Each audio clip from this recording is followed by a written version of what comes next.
لیکن اگر خدا اس سے کروا رہا ہوگا تو پھر خدا کی مرضی، وہ آسان ہو کہ مشکل ہو. لیکن آپ صلی اللہ علیہ وسلم نے اپنے لوگوں کو، اپنے فالوورز کو جس چیزوں کا پابند بنایا وہ بہت مشکل ہے، آسان نہیں ہے. ڈسپلن لانا آسان نہیں زندگی، اور وہ بھی ان لوگوں کے جو بالکل بے ڈسپلن تھے. پہلی بات تو یہ. دوسری بات، اگر آپ صلی اللہ علیہ وسلم جھوٹے ہوتے نا تو چلو جو بات وہ اپنے فالوورز کو کہہ رہے ہوتے زیادہ سے زیادہ اسی کو خود کر لیتے، مزید ایکسٹرا ایفرٹ کرنے کی کوئی ضرورت نہیں.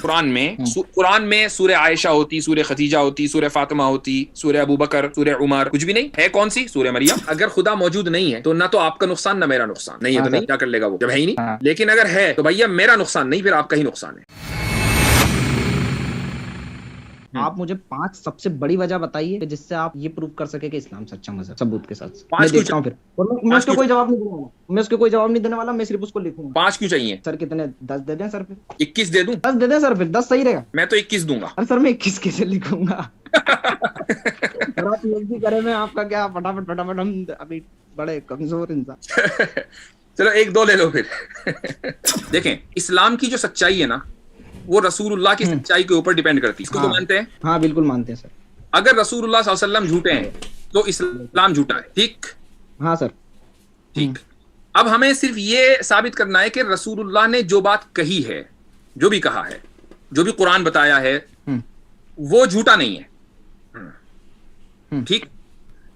اچھا، اس کی سب سے پہلی جو ریزننگ میرے ذہن میں آتی ہے، اور بہت ساری ہیں، جو پہلی ریزننگ میرے ذہن میں آتی ہے وہ یہ ہے کہ اگر رسول اللہ صلی اللہ علیہ وسلم کوئی گیم کھیل رہے ہوتے اور جھوٹے ہوتے تو اپنا حلقہ بڑھانے کے لیے، اپنا سرکل بڑھانے کے لیے وہ اپنے فالوورز کو آسان چیزیں بتاتے، نہ کہ مشکل چیزیں جو ان کے لیے مشکل تھیں. مثال کے طور پر روزہ کوئی آسان نہیں ہے، حج کوئی آسان نہیں ہے، دن میں 5 مرتبہ نمازیں پڑھنا کوئی آسان نہیں ہے، ساری مشقت بھرے کام ہے. بلکہ یہ کہتے کہ بھائی 4 نہیں 16 بیویاں ملیں گی. ٹھیک ہے، اور دیکھو پھر کتنی جلدی حلقہ بڑھتا. لیکن حلقہ لیکن جو مشکل کام ہے وہ بتائے، جس میں حلقہ بڑھنا ایک انسان کے، یعنی انسان کے لیے بہت مشکل ہے یہ کام کرنا. ہاں، وہ اگر خود سے کرے گا تو وہ آسان چیزیں بتائے گا. لیکن اگر خدا اس سے کروا رہا ہوگا تو پھر خدا کی مرضی، وہ آسان ہو کہ مشکل ہو. لیکن آپ صلی اللہ علیہ وسلم نے اپنے لوگوں کو، اپنے فالوورز کو جس چیزوں کا پابند بنایا وہ بہت مشکل ہے، آسان نہیں ہے. ڈسپلن لانا آسان نہیں زندگی میں، اور وہ بھی ان لوگوں کے جو بالکل بے ڈسپلن تھے. پہلی بات تو یہ. دوسری بات، اچھا سر، یہ تو چلو ایک پوائنٹ ہو گیا سر. دوسرا پوائنٹ 20 اور بچے ہیں سر. ہاں 20 چلیں اور سناتا ہوں.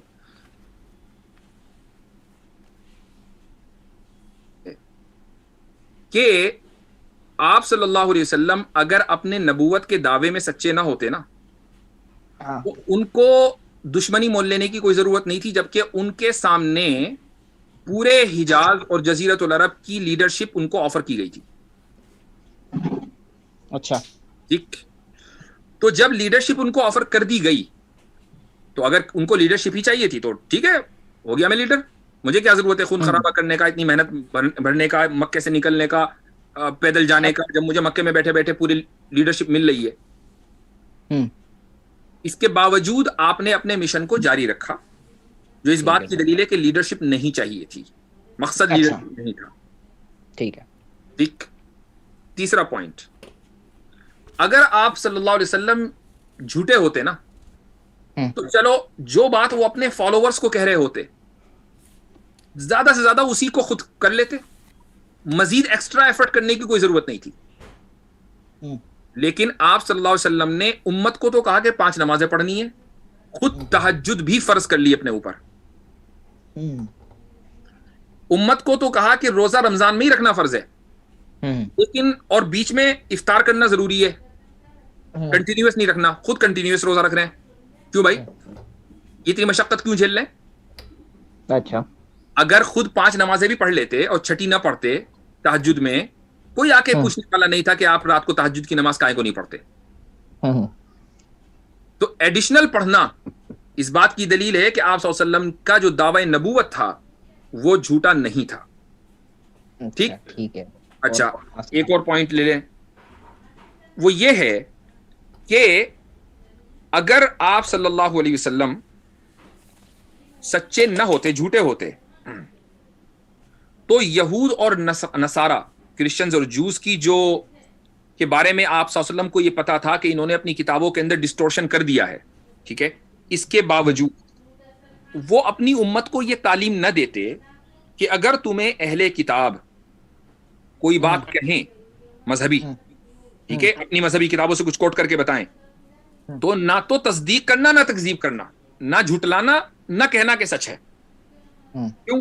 چونکہ اگر جھٹلاؤ گے تو اس بات کی پاسبلٹی ہے کہ وہ بات صحیح ہو. تو اب ایک بات بتائیں کہ جن لوگوں نے آپ صلی اللہ علیہ وسلم کو معمولی تکلیفیں نہیں دی, بہت تکلیفیں دی, جھٹلایا, چاہے وہ عیسائی ہوں چاہے یہودی ہوں, اپنے دشمنوں کے بارے میں آدمی اپنے فالوورز کو یہ کہتا ہے کہ ان کی بات ماننی نہیں ہے, ان کی بات ان کے منہ پہ مارنا. لیکن آپ یہ کہہ رہے ہیں کہ نہ تصدیق کرنا نہ تکذیب کرنا, چونکہ تکذیب کرنے میں اس بات کی پاسبلٹی ہے کہ وہ بات سچ کہہ رہے ہیں اور تم اس کو جھٹلا دو, یہ غلط ہو جائے گا. اس کا مطلب یہ کہ آپ کو سچائی پسند ہے چاہے وہ دشمن کے منہ سے آ رہی ہو. تو جو آدمی اتنا زیادہ پرٹیکولر سچائی کے بارے میں, وہ خود جھوٹا کیسے ہو سکتا ہے؟ اچھا ٹھیک.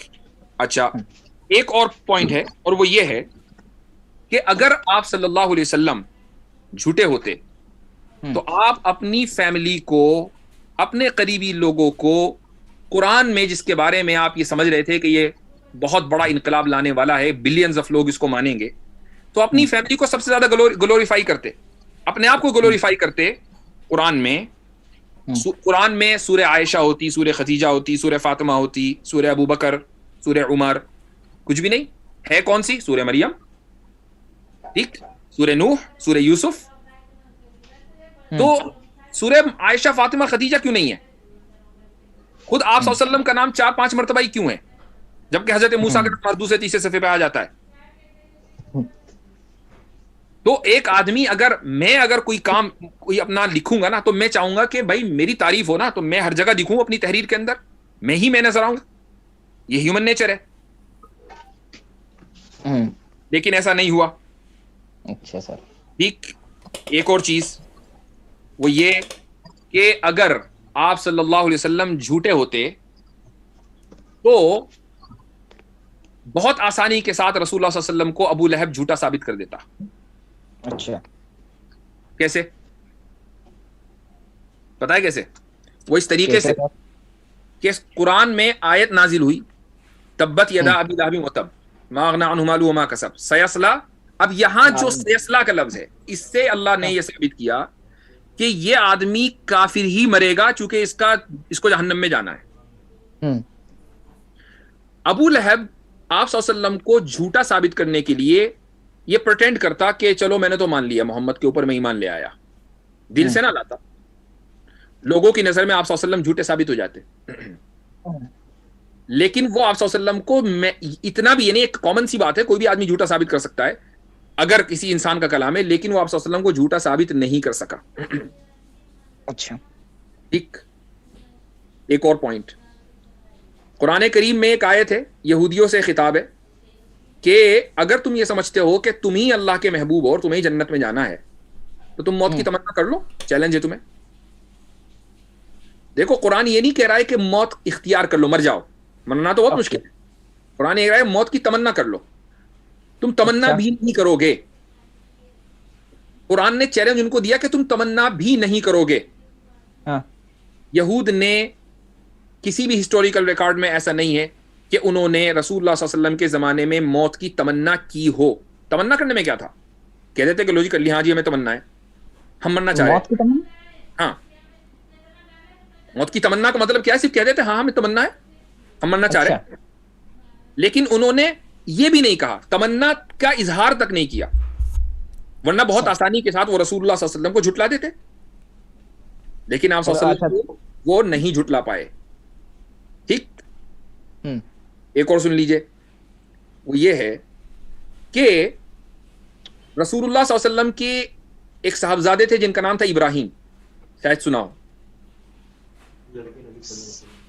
لڑکے, ہاں, کیونکہ لڑکے زیادہ پاپولر نہیں, ان کی لڑکی زیادہ پاپولر ہے. تو ان کے ایک لڑکے کا نام ہے ابراہیم. اچھا. جو مدینہ میں پیدا ہوئے تھے اور ان کا انتقال ہو گیا تھا بچپن میں, چھوٹے ہی تھے. اچھا, اسی لیے نہیں پاپولر. ہاں, چند مہینوں کے تھے. جس دن ان کا انتقال ہوا تو اس دن سورج گرہن ہوا تھا. اچھا ٹھیک. تو لوگ یہ کہنے لگے کہ آج یہ سورج گرہن اس لیے ہوا ہے چونکہ ابراہیم کا انتقال ہوا ہے, بڑی شخصیت ہے, رسول اللہ کے بیٹے ہیں. کیا بات. تو رسول اللہ صلی اللہ علیہ وسلم یہ کہہ سکتے تھے کہ ہاں یہ بات بالکل صحیح ہے, اسی لیے انتقال ہوا ہے, اسی لیے سورج گرہن ہوا ہے. لیکن آپ نے یہ کہا کہ سورج اور چاند یہ تو اللہ تعالیٰ کی نشانیاں ہیں, یہ کسی کے مرنے جینے سے کوئی ان پہ گرہن ہوتا ہے. تو اگر آپ صلی اللہ علیہ وسلم جھوٹے ہوتے تو اپنے خاندان کی اتنی زبردست پریویلیج ان کا ہونے والا تھا کہ جی جناب سورج گرہن تک ہو گیا تھا ان کے بیٹے کے مرنے پر. آپ یہ جو آنر ہے بہت آسانی کے ساتھ باقی رکھتے, بس بات ختم ہو جاتی. لیکن آپ نے اس کی تردید کی کیونکہ ایسا نہیں تھا. ٹھیک. اسی طریقے سے آپ صلی اللہ علیہ وسلم کی زندگی میں حضرت عائشہ کے اوپر ایک الزام لگا تھا. ٹھیک. اگر آپ صلی اللہ علیہ وسلم جھوٹے ہوتے نا تو حضرت عائشہ کو یا تو نکال دیتے, چھوڑ دیتے. اچھا. اگر الزام سچا ہوتا تو چھوڑ دیتے, اور اگر الزام جھوٹا ہوتا تو فوراً تردید کرتے. لیکن آپ صلی اللہ علیہ وسلم نے 1 مہینے تک خاموشی رکھی چونکہ آپ کو پتا نہیں تھا کہ الزام سچا ہے یہ جھوٹا ہے. خاموشی رہے یہاں تک کہ قرآن کے میں 10 آیتیں نازل ہوئیں حضرت عائشہ رضی اللہ عنہا کی برات پر. ٹھیک. تو اگر قرآن رسول اللہ کا کلام ہوتا تو اتنے دن تک کے, اور اس 1 مہینے کے عرصے میں لوگ رسول اللہ صلی اللہ علیہ وسلم کو, آپ کے خاندان کو کچھ سے کچھ کہہ رہے تھے. منافقین ایک سے ایک باتیں بنا رہے تھے. آپ صلی اللہ علیہ وسلم کو تکلیف ہو رہی تھی کہ لوگ ان کو یہ الزامات دے رہے ہیں. تو ایسا ہو سکتا تھا کہ اپنے الزام کو اپنا نام کلیئر, آپ اگر کوئی آپ کے اوپر الزام لگائے کسی بھی طرح کا تو آپ چاہیں گے کہ اسی پل آپ کا نام کلیئر ہو جائے. ہم کئی لوگ میرے بارے میں بات کر رہے ہیں, میں 1 گھنٹے کے لیے بھی نہیں چاہوں گا کہ لوگ میرے بارے میں بات کریں. تو اگر یہ قرآن جو ہے رسول اللہ صلی اللہ علیہ وسلم لکھ رہے ہوتے تو اسی منٹ 10 آیت لکھتے, ہو گئی تھی بات. جو اثر 1 مہینے بعد ہونا تھا وہ اسی گھنٹے ہو جاتا. لیکن ایسا نہیں ہوا. یہ چند باتیں ہیں جو رسول اللہ صلی اللہ علیہ وسلم کے سچا ہونے کے لیے کافی وافی ہیں. اور بھی بہت کچھ کہا جا سکتا ہے لیکن ٹائم بہت ہو گیا, فی الحال اسی پہ بات کریں. ہاں صحیح ہے سر, اتنا ہی بہت ہے سر. تو یہ کوئی ضروری نہیں ہے کہ اگر آپ کو مذہب ماننا ہے تو آپ A to Z ساری چیزیں آپ کے سامنے کلیئر ہونی چاہیے. نہیں, یہ کوئی ضروری نہیں ہے. مذہب کی جو فنڈامنٹل ویلیوز ہیں, کور ویلیوز, میں آپ کو بتا دیتا ہوں کون کون سی ہیں. 6-7 چیزیں ہیں. خدا کا موجود ہونا, ملائکہ کا, فرشتوں کا, اچھا جی, کتابوں کا آنا, رسول کا ہونا, قیامت کا ہونا, قیامت کے بعد جنت اور جہنم کا, اور تقدیر کا ہونا. بس اگر آپ ان چیزوں پر یقین رکھتے ہیں تو آپ مؤمن ہیں. باقی شق قمر یعنی اسپلٹ آف مون ہوا تو کیسے ہوا تو نہیں ہوا, یہ ساری باتیں آپ ہمیشہ ان پہ تحقیق کرتے رہیں, پتہ چل جائیں گی آپ کو. ہاں سر بالکل, وہ تو تحقیق تو بالکل. ہاں لیکن یہ 8 چیزیں فنڈامنٹل ویلیوز ہیں. آپ کو یہ نہیں دیکھنا ہے کہ بھائی شق قمر ہوا یا نہیں ہوا.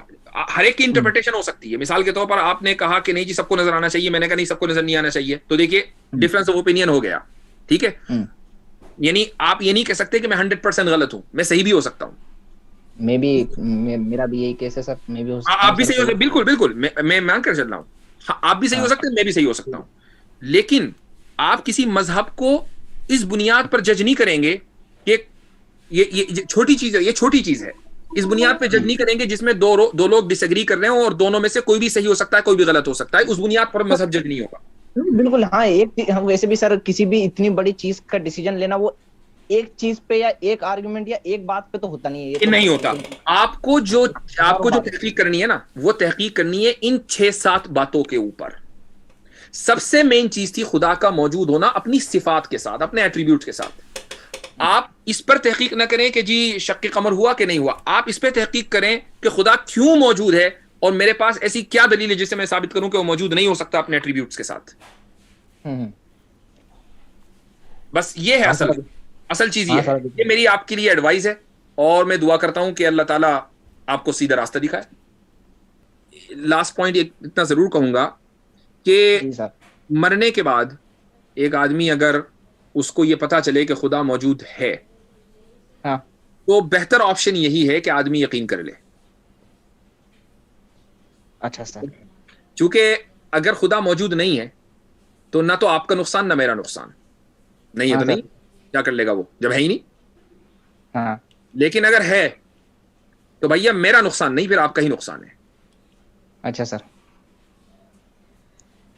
ٹھیک ہے, اس پر سوچ لیجئے گا. انشاءاللہ پھر ملیں گے, پھر بات کریں گے.